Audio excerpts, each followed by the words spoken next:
नंदी की सवारी नागे अंगीकार धारी, नेते संते सुखकारी नीले कंठे त्रिपुरारी है। गले मुंडे माला धारी सिर सोए जटाधारी, बामे अंग में बिहारी गिरिजा सुतवारी है।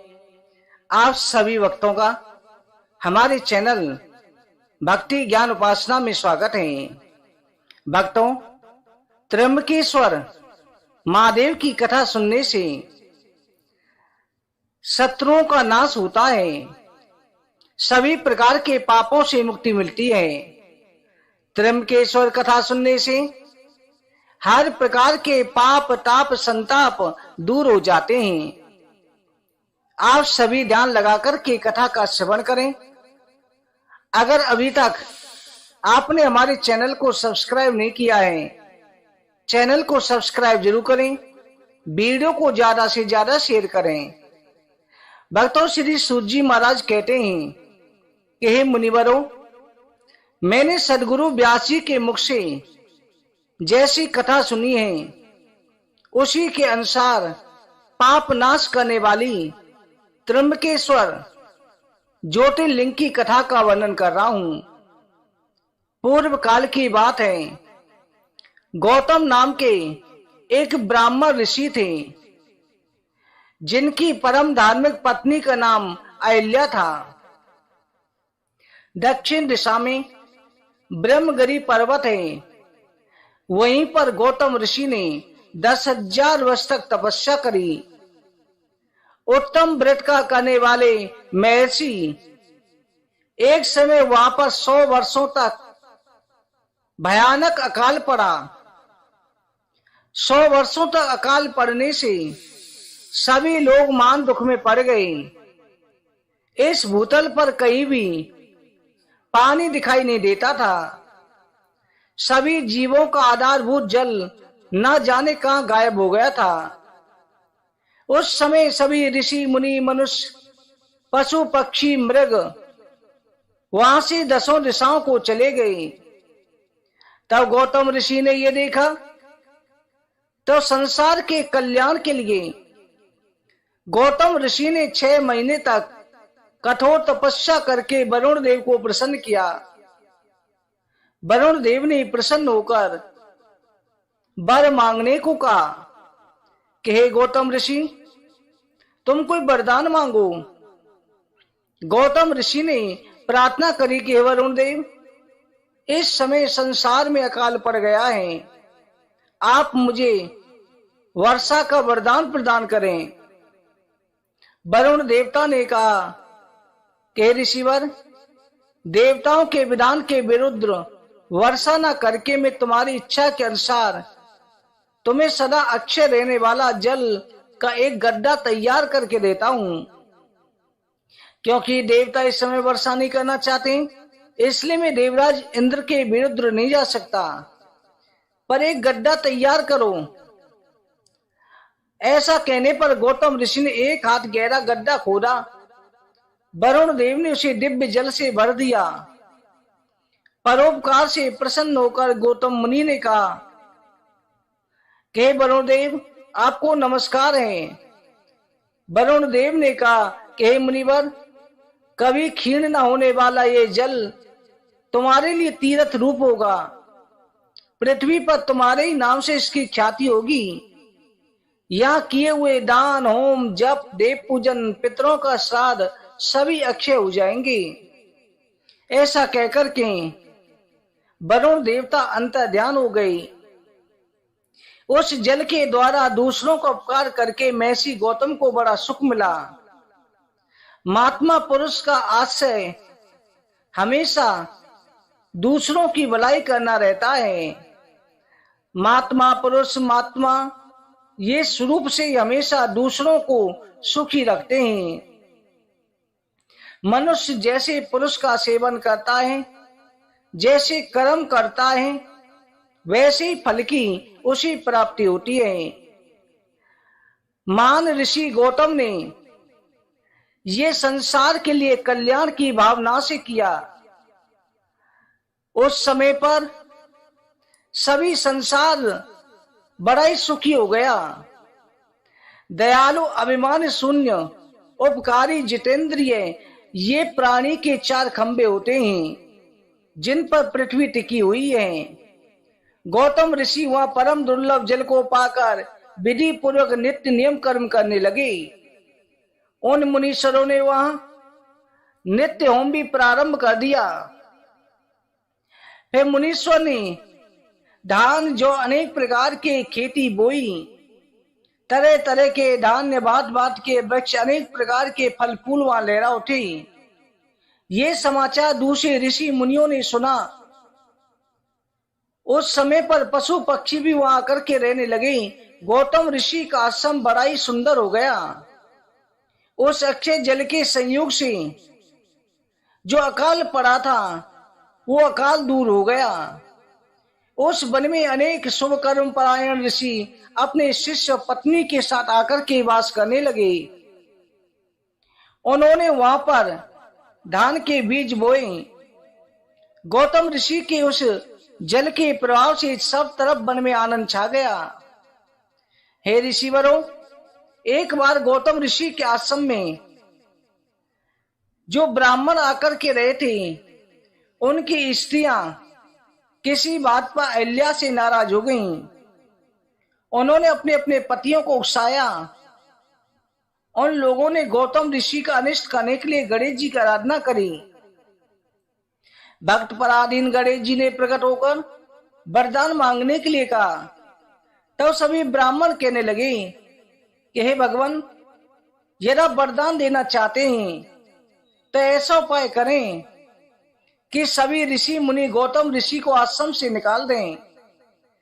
गणेश जी ने कहा कि हे ऋषिवरों, तुम सब लोग सुनो, ये जो तुम कह रहे हो ये उचित कार्य नहीं है। बिना किसी अपराध के क्रोध करने के कारण तुम्हारी हानि होगी। जिन्होंने तुम्हारे ऊपर उपकार किया है, यदि उन्हें दुख दिया तो उनको फिर भी कल्याण होगा, पर तुम्हारे लिए हानि होगी। इस जगत में जो दूसरों को दुख देते हैं उनका खुद का ही नाश होता है। ऐसा करने से तपस्या के फल की हानि हो जाती है। ब्रह्मा जी ने स्वयं कहा है, क्या साधु कभी साधुता को और साधु कभी असाधुता को ग्रहण नहीं करता। पहले उपवास करके तुम लोगों को दुख भोगना पड़ा है। अकाल में तुम लोगों ने दुख भोगा, महर्षि गौतम ने जल की व्यवस्था करके तुम्हें सुखी किया है। तुम सब लोग मिलकर के उन्हें दुख देना चाहते हो, ये कदापि ठीक नहीं है। स्त्रियों की बातों में आकर तुम लोग यदि मेरी बात नहीं मानोगे तो तुम्हारे लिए हितकारक नहीं होगा। ये मुनि श्रेष्ठ गौतम बड़े सुखदायी हैं, उनके साथ में छल ना करो। श्री सूत जी महाराज कहते हैं, ऋषिवरों, गणेश जी ने ऋषियों को अनेक प्रकार से समझाया, पर उन ब्राह्मणों को वो बात स्वीकार नहीं थी। भक्तों के अधीन होने के कारण गणेश जी ने कहा, मैं तुम्हें अवश्य वरदान दूंगा, पीछे जो होनी है होकर के रहेगी। ऐसा कहकर के गणेश जी अंतर ध्यान हो गई। उसके बाद में उन दुष्ट ऋषियों के प्रभाव से आगे घटना घटित हुई। गौतम ऋषि के खेत में धान और जौ थे। उनके पास गणेश जी दुर्बल गाय बनकर गए। वरदान के कारण कांपती हुई गाय बनकर के धान और जौ को चरने लगे। जब वो गाय के रूप में गणेश जी चल रहे, गौतम ऋषि आ गए। गौतम ऋषि दयालु थे, इसलिए मुट्ठी भर तिनके लेकर उसी से गौ को हाँकने लगे। केवल तिनकों का स्पर्श हुआ। स्पर्श होते ही पृथ्वी पर गाय गिर गई और देखते ही देखते वो गाय मृत्यु को प्राप्त हो गई। जो दूसरे ब्राह्मण अपनी दुष्ट पत्नियों की बातों में आकर के वरदान मांगा था, छिप कर के देख रहे थे। गौ के गिरते ही सबने कह दिया, गौतम ने ये क्या कर डाला। गौतम भी आश्चर्यचकित हो गए। अहल्या को बुलाकर के व्यथित हृदय से दुख पूर्वक बोले, कि देवी ये क्या हुआ, कैसे हुआ, जान नहीं पड़ता। परमेश्वर मुझ पर कुपित हो गए हैं। अब क्या करूं, कहां जाऊं, मुझे गौ हत्या लग गई है। इसी समय ब्राह्मण और उनकी पत्नियां गौतम ऋषि को डांटने, दुर्वचनों के द्वारा अहिल्या को पीड़ित करने लगी। उनके दुर्बुद्धि शिष्य पुत्र भी गौतम को बारंबार फटकारने लगे, धिक्कारने लगे। ब्राह्मण कहते हैं, अरे गौतम, तुम्हें अपना मोह नहीं दिखाना चाहिए, यहां से जाओ। गौ हत्यारे का मोह देखने का बहुत पाप लगता है। अगर तुम्हारा मुख देखेंगे, हमें स्नान दान करके तभी जो है उस पाप से मुक्ति मिलेगी। जब तक तुम आश्रम में रहोगे तब तक अग्निदेव और पितर हमारे दिए हुए किसी भी हव्य कव्य को गैर नहीं करेंगे। इसलिए पापी गौ हत्यारे, तुम परिवार के सहित कहीं और चले जाओ, देर ना करो। सूत जी कहते हैं, ऋषिवरों, ऐसा कहकर के सबने उन्हें पत्थरों से मारना आरंभ किया। गालियां दे देकर के गौतम अहिल्या को सताने लगे। उन दुष्टों के मारने और धमकाने पर गौतम ऋषि बोले, मुनियों, मैं यहाँ से अन्यत्र जाकर के रहूंगा। ऐसा कहकर के गौतम ऋषि उस स्थान से तत्काल निकल गए। उन सबकी आज्ञा से एक कोस दूर जाकर अपने लिए आश्रम बनाया। वहां भी जाकर उन ब्राह्मणों ने कहा, जब तक तुम्हारे ऊपर हत्या लगी है तब तक तुम्हें यज्ञ कर्म नहीं करने चाहिए। किसी वैदिक देव यज्ञ या पितर यज्ञ के अनुष्ठान का तुम्हें अधिकार नहीं है। मुनिवर गौतम उनके कहे के अनुसार इस तरह एक पक्ष बिताकर दुख से दुखी होकर बारंबार उन मुनियों से अपनी शुद्धि के लिए प्रार्थना करने लगे। उनके दीन भाव की प्रार्थना से ब्राह्मणों ने कहा कि हे गौतम, तुम अपने पाप को प्रकट करते हुए 3 बार सारी पृथ्वी की परिक्रमा करो, फिर लौट कर के 1 महीने तक यहाँ व्रत करो। इसके बाद ब्रह्मगिरी की 101 परिक्रमा करने के पश्चात तुम्हारी शुद्धि होगी। फिर वहां से गंगा जी को ले आकर उन्हीं के जल से स्नान करो। 1 करोड़ पार्थिव शिवलिंग बनाकर के महादेव की आराधना करो। फिर गंगा में स्नान करके फिर इस पर्वत की 11 बार दोबारा परिक्रमा करो। इसके पश्चात 100 गढ़ों के जल से पार्थिव शिवलिंग को स्नान कराने पर तुम्हारा उद्धार होगा। उन ऋषियों के स्वीकार कहने पर गौतम ने बहुत अच्छा कहकर के उनकी बात मान ली। बोले कि मुनिवरों, मैं आप श्रीमानों की आज्ञा से यहाँ पार्थिव पूजन ब्रह्मगिरी की परिक्रमा करूंगा। ऐसा कहकर के मुनिश्रेष्ठ गौतम ने उस पर्वत की परिक्रमा करने के लिए पार्थिव लिंगों का निर्माण करके उनका पूजन किया। साध्वी अहिल्या ने भी साथ में रहकर के सब कुछ करा। उस समय शिष्य प्रशिष्य उन दोनों की सेवा करते थे। सूत जी कहते हैं, पत्नी सहित गौतम ऋषि के इस प्रकार आराधना करने पर भगवान शंकर जी और माता पार्वती गणों के साथ प्रकट हो गए। तदनंतर प्रसन्न हुए। शंकर जी ने कहा, हे मुनिवर, मैं तुम्हारी उत्तम भक्ति से प्रसन्न हूँ, तुम कोई वरदान मांगो। उस समय भगवान शिव के सुंदर रूप को देखकर गौतम ऋषि भक्ति भाव से शंकर भगवान की स्तुति करने लगे। लंबी स्तुति और प्रणाम करके दोनों हाथ जोड़ करके सामने खड़े हो गए। कहे, देव, मुझे निष्पाप कर दीजिए। भगवान शिव ने कहा, हे मुनिवर, तुम धन्य हो, तुम सदाई निष्पाप हो। इन दुष्टों ने तुम्हारे साथ छल किया है। जगत के लोग तुम्हारे दर्शन से पाप रहित हो जाते हैं। फिर सदा मेरी भक्ति में तत्पर रहने वाले तुम पापी नहीं हो सकते। दुरात्माओं ने तुम पर अत्याचार किया है, वही पापी दुराचारी हत्यारे हैं। उनके दर्शन से दूसरे लोग पापिष्ट हो जाएंगे। वो सब की सब कृतज्ञ हैं, उनका कभी उद्धार नहीं हो सकता। महादेव जी की बात सुनकर महर्षि गौतम बड़े आश्चर्यचकित हुए। उन्होंने भक्ति पूर्वक शिव जी को प्रणाम किया। गौतम बोले, महेश्वर, उन ऋषियों ने मेरा बहुत बड़ा उपकार किया है। यदि उन्होंने इस बर्ताव को न किया होता तो मुझे आपका दर्शन कैसे होता। धन्य वो महर्षि जिन्होंने मेरे लिए परम कल्याणकारी मार्ग किया है। उनके इस दुराचार से मेरा मान स्वार्थ सिद्ध हुआ है। गौतम जी की ये बात सुनकर के भगवान शिव जी बड़े प्रसन्न हुए। उन्होंने गौतम ऋषि को कृपा दृष्टि से देखकर उन्हें शीघ्र ही उत्तर दिया कि हे ब्राह्मण, तुम धन्य हो, सभी ऋषियों में श्रेष्ठ हो। मैं तुम पर बहुत प्रसन्न हूँ, मुझसे वरदान मांगो। गौतम जी बोले कि हे नाथ, आप सच कहते हैं, तो मैं बहुत ही प्रसन्न होकर के आपसे वरदान मांगता हूँ। आप मुझे गंगा प्रदान कीजिए, जिससे लोक का कल्याण हो। आपको मेरा बारंबार नमस्कार है। ऐसा कहकर के गौतम ऋषि ने भगवान शिव जी के दोनों चरण बिंद पकड़ लिए। शंकर जी ने पृथ्वी और स्वर्ग के सारभूत जल को निकालकर पहले ही रख छोड़ा था, उसे लेकर के गौतम ऋषि को दे दिया। उस समय गंगा जी का जल परम सुंदर स्त्री रूप धारण करके वहां खड़ा हो गया। मुनिवर गौतम ने गंगा जी की स्तुति करके नमस्कार किया। गौतम बोले, गंगे, तुम धन्य हो, कृतकृत्य हो।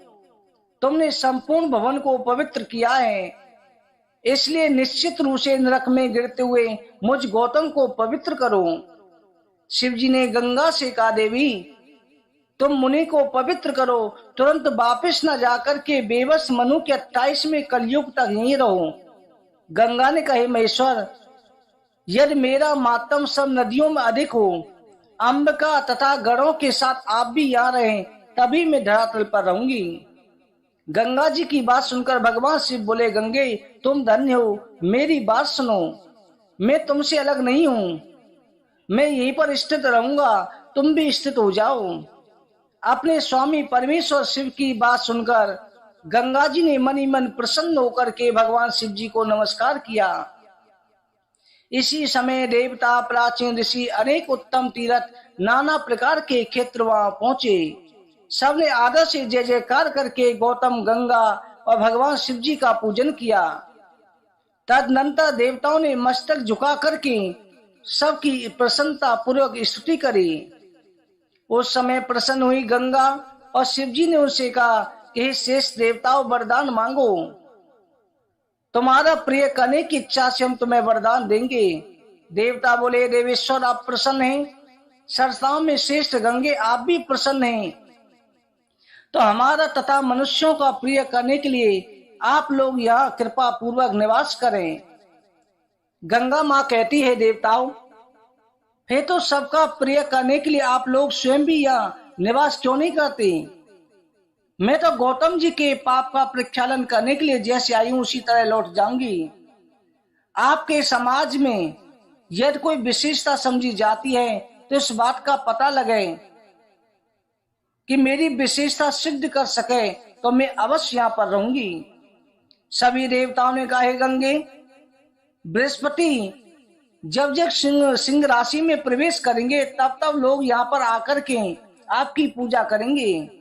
11 वर्षों तक लोगों का अगर पाप प्रक्षालन होगा, 11 वर्ष स्नान कर लेते हैं, हर साल आके स्नान कर लेंगे, तो उनके कई जन्मों के पाप नष्ट हो जाएंगे। हे माँ देवी, हम तुमको और भगवान शंकर को समस्त लोगों पर अनुग्रह करने के लिए नित्य निवास के लिए प्रार्थना करते हैं। उस समय तुम्हारे जल में त्रिकाल स्नान करने से भगवान शंकर का दर्शन करके हम भी शुद्ध हो जाएंगे और आपकी आज्ञा लेकर अपने स्थान को लौटेंगे। सूर्य जी कहते हैं, ऋषिवरों, उन देवता महर्षि गौतम की प्रार्थना करने पर भगवान शंकर गंगा जी के साथ वहीं स्थित हो गए। वही गंगा नदी गोमती, गोदावरी के नाम से विख्यात हुई। भगवान शिव का ज्योतिर्लिंग जहां पर त्र्यंबकेश्वर कहलाया। त्र्यंबकेश्वर ये ब्रह्मा, विष्णु, महेश तीनों का स्वरूप माना जाता है। उसी दिन से लेकर के जब जब बृहस्पति सिंह राशि में स्थित होते हैं तब तक सभी तीर्थ क्षेत्र, देवता, पुष्कर, आज सरोवर, गंगा नदियां, ब्रह्मा, विष्णु, महेश गोमती नदी के तट पर पधारते हैं और गौतमी में स्नान करते हैं। गौतमी के किनारे जब तक अपने स्थान का कोई फल प्राप्त नहीं होता, तब तक वहां पर स्नान करके पूजा करते हैं और त्र्यंबकेश्वर का अभिषेक करते हैं। भगवान त्र्यंबकेश्वर की कथा सुनने से सभी प्रकार के पापों का नाश होता है। दोस्तों, भगवान त्र्यंबकेश्वर महादेव की कृपा दृष्टि आपके ऊपर बनी रहे। आप भगवान भोलेनाथ के सच्चे भगत हैं, चैनल को सब्सक्राइब जरूर करें, वीडियो को ज्यादा